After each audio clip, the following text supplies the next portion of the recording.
Vamos falar sobre dissolução, liquidação e extinção de sociedades, né? Então, é, situação em que os ativos podem ser superiores ou os ativos podem ser inferiores aos passivos. Ao nosso objetivo, né? Definir a dissolução, liquidação e extinção de sociedades com ativos superiores ou inferiores aos passivos. Então, o processo natural de baixa, né, o encerramento de uma sociedade por ações é composta de três etapas, né? E, aliás, vale também para sociedades limitadas, sociedades em geral. Dissolução, liquidação e extinção. Segundo Almeida, a dissolução é o ato de formalizar o encerramento da existência da pessoa jurídica. A liquidação, por sua vez, é o ato de realizar ativos, pagar os passivos e destinar o saldo restante, se houver, para reembolsar o sócio. Por fim, a extinção é o ato de conclusão do término da existência da sociedade. Então, seriam as etapas, né? Dissolver, formular que vou encerrar, né, a pessoa jurídica, lembrando que existe todo um processo documental para o encerramento, né? Não basta apenas você tem que encerrar o CNPJ, tem que promover o encerramento das operações. A liquidação, né, então, é o ato de você vender os ativos, né, pagar os passivos e, se houver um saldo, se o saldo for negativo, no caso de uma limitada, os sócios vão ter que responder até o limite, né, das suas cotas. E se houver um ganho, vai ser distribuído, né? E por fim, a extinção é o ato de conclusão do termo da existência da sociedade. Então, é um processo. Então, a dissolução normalmente ela é voluntária, né? E ocorre quando o sócio decide pelo fim da sociedade. Quando o prazo existencial previsto no Estatuto Social de uma entidade chega ao fim, ou em outros casos específicos previstos no Estatuto Social da entidade, ou com o próprio contrato social. Isso não contraria, né, o princípio da continuidade, né, que a empresa está em andamento enquanto ela existir. Agora, também podem ser criadas empresas, né, chamadas sociedades com propósitos específicos, SPS. Então, é interessante notar isso. Já a liquidação é o momento que antecede a extinção, é nessa fase que todas as obrigações da empresa para um terceiro são sanadas e a sobra é utilizada para remunerar o sócio. Por fim, a extinção é o momento, né, em que ocorre abaixo da entidade, nos órgãos responsáveis pelo registro jurídico das empresas, né?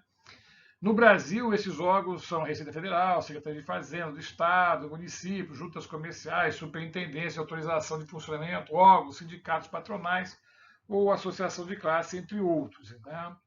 E também é interessante, né? Você pode, evidentemente, ser provocada a extinção, no caso de uma falência, né? É provocada, é determinada a extinção. Vender ativos não circulantes tornou-se um processo corriqueiro no mundo corporativo, né? Quer dizer, a empresa está ali para vender ativo circulante, que é o seu mundo do giro, né? O seu mundo operacional. Mas em função aí de crises econômicas e tal. Então, o CPC emitiu, né, um pronunciamento técnico específico para tratar do tema ativo não circulante mantido para venda e operação descontinuada. Esse tema é tratado no CPC 31, né? Ativo não circulante mantido para venda e operação descontinuada. Por fim, é importante lembrar que em situações de dissolução, com ativos realizados superiores aos passivos, as dívidas com os acionistas são pagas com saldo disponível, conta, banco, caixa, estoques, terrenos, móveis, investimentos, entre outros. Agora, quando os ativos realizados são inferiores aos passivos, a empresa fica sem bens e direitos registrados no seu ativo. Nesse caso, o saldo P mais o passivo é liquidado com o capital social do sócio, como já comentado.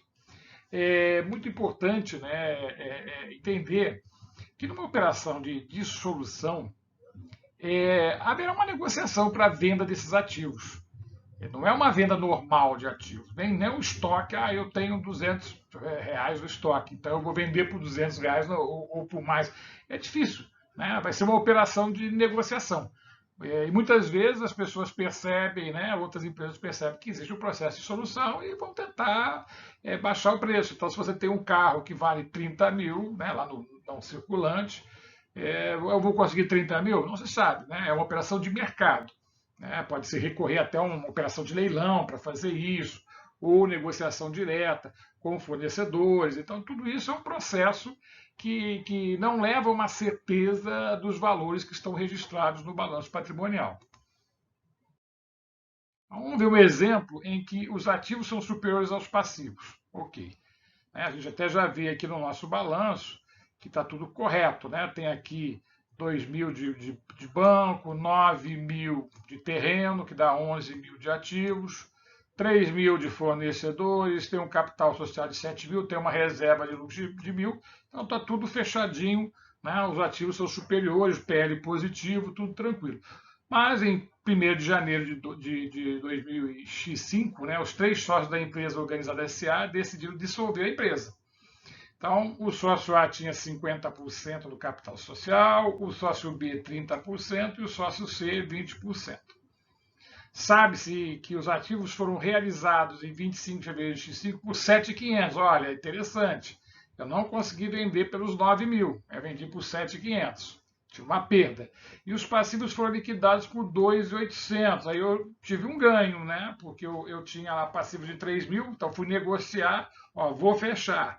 Então quero negociar. Então as pessoas aceitaram a negociação. Já os sócios foram remunerados em 15 de abril de X5, ou seja, o que sobrou, né? O que aconteceu. Então, quais são os lançamentos? Então, primeiramente, pelo registro da venda do terreno. Então, banco 7.500. Né? Aí eu tive uma perda, essa perda vai lá para o meu resultado, né, de 1.500. Né? E o terreno dou baixa 9 mil. Encerro ali o terreno. Já o passivo, eu tive, na verdade, aqui 3 mil, né, de fornecedores. Paguei 2.800 e tive um ganho de R$ 200. Né?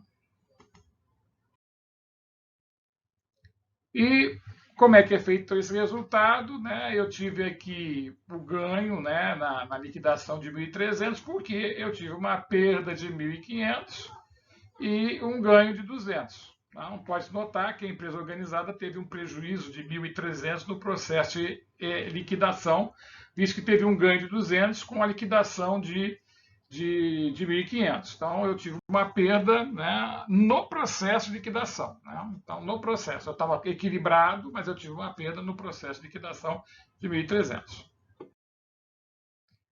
Então, como é que ficaria esse balanço ajustado depois? Né? Eu ficaria aqui a 6.700 no banco, né?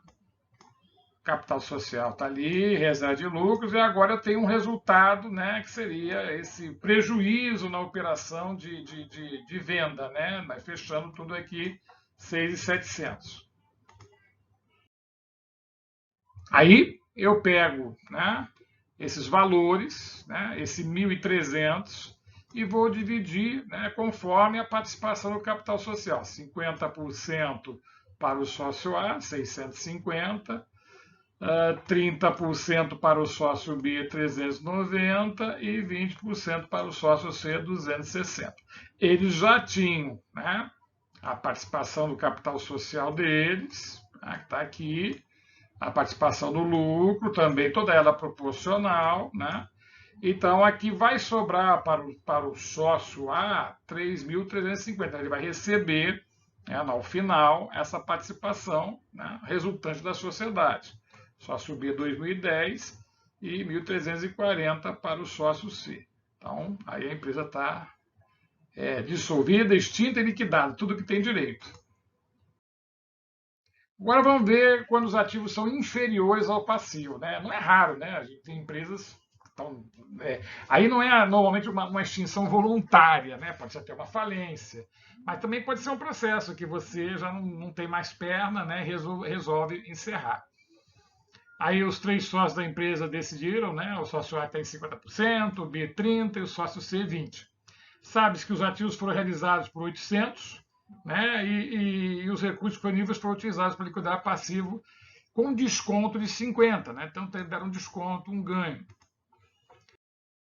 Bom, então nós temos aqui banco 2.000, terreno 1.500, total de ativos 3.500. Aqui eu já tinha fornecedores 3 mil, capital 7 mil. mas já tinha aqui um prejuízo acumulado, né, de 6.500, já estava perdendo, né? Então, aí, né, o que aconteceu? Eu acabei vendendo o terreno, como disse, por 800, né? Então só entrou 800 no banco, tive uma perda de 700 lá no meu ativo, né, o terreno dando baixo no 1.500. E no caso, fornecedores, eu tinha 2.850, né? No caso, eu tive o desconto, né? Eu recebi 2.800 e recebi, não, paguei, né? Paguei os 2.800 e tive um ganho de R$ 50 de desconto que os meus fornecedores deram. Com isso, eu vou ter um resultado aqui de 650, né? Vou amargar mais uma perda ainda, né? Confrontando ganho com perda. Tá? Nesse exemplo, pode-se perceber que a empresa teve um prejuízo de 650 com a liquidação do passivo, visto que teve um ganho de 50 na liquidação e perda de 700 na alienação do ativo. Então, a gente tem aqui, né, agora uma situação em que banco está zero, né, um total de ativos zero, fornecedores 150, capital social 7.000, prejuízo acumulado de 6.500 e o resultado aqui da liquidação, né, é 650. Tá? Essa ideia para poder ficar aqui no zero. Ah, nesse caso, cada sócio teria que assumir esse prejuízo. Né? Então, o prejuízo vai ser distribuído, né, justamente para os três sócios, conforme a gente viu no exemplo anterior, né, 325, 195. Só que agora ele já tinha um prejuízo também proporcional, né, de 350, 1950. Então ele vai ter que assumir, né, um prejuízo maior, aí já com recursos próprios, 75, 45 e 30. Para quê? Para fechar os 150, né, que não foram possíveis também de serem liquidados. Né? Nós tivemos essa aqui, né? O 150 saldo passivo foi o valor, né, do saldo das participações no quadro ao lado, ou seja, a empresa ainda falta 150 para pagar. Né? Foi aquele. Faltou dinheiro para pagar os fornecedores do que tinha na empresa. Então eles têm que desembolsar, né? Então não levam nada e ainda tem que pagar este valor. Então essa é uma primeira parte, né, que a gente está falando sobre, nós continuar falando mais sobre dissolução, extinção da sociedade, a atenção que se deve dar, né, ao pagamento das dívidas, ao registro, né, e também, não é trato aqui, mas do encerramento formal da documentação, para que isso possa ser totalmente, né, fechado junto aos órgãos competentes, né? E, evidentemente, saldando as dívidas aí conforme previsto. Sempre lembrando que numa limitada, o prejuízo ele é limitado ao capital social. Então, aquele valor que os sócios colocaram, ele é limitado ao que eles têm no capital social. Na SA não tem esse problema. Né? Os acionistas não vão ser chamados, vai ser perda mesmo, né, para quem forneceu. Né? Mas SA, o acionista simplesmente ele fica sem nada, né? A empresa fale, ele fica com valor da ação na mão sem valer nada. Aí ficamos para nossas dúvidas, sugestões e críticas.